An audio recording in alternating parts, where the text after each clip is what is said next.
Поранешниот председател на Европскиот парламент ја призна грешката што ја направи Европската унија, бидејќи по преспанскиот договор Македонија не ги започна преговорите за влез, иако тоа го очекуваа сите.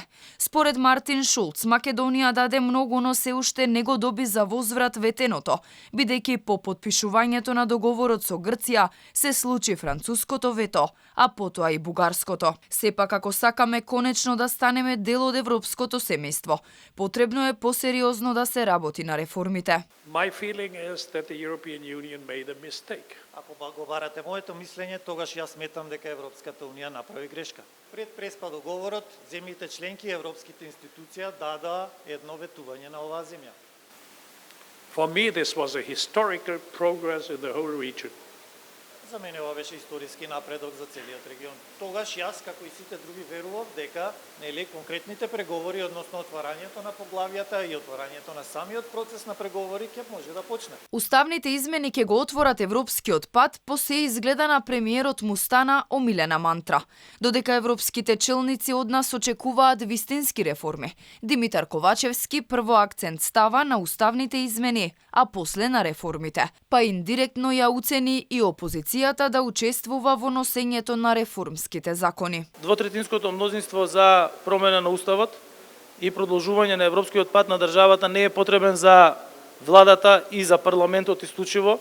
Тоа не е процес на една политичка партија, туку тоа е процес за сите политички партии застапени во парламентот, кои што треба да обезбедат европска иднина на државата. Дека најважни се реформите потврдува и поранешната министерка за надворешни работи на Шведска.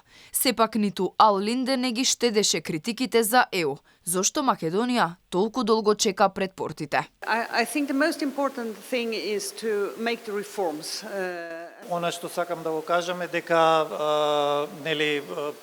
најважно од се реформите. Беа споменати уставните промени, меѓутоа она што е важно, многу поважно се и реформите. И не се пречка само уставните измени, туку и низа други обврски кои произлегоа од протоколот подпишан со официјална Софија. Бугарското вето беше тргнато по францускиот предлог, но Македонија треба да ги исполни ветувањата кои и ги даде на Бугарија, како менување на учебниците, заеднички чествување на празници, менување на надписите на спомениците, музеите. Македонската влада по се изгледа повеќе се насочува кон обврските кои ни ги даде Бугарија, отколку кон оние од Европската унија.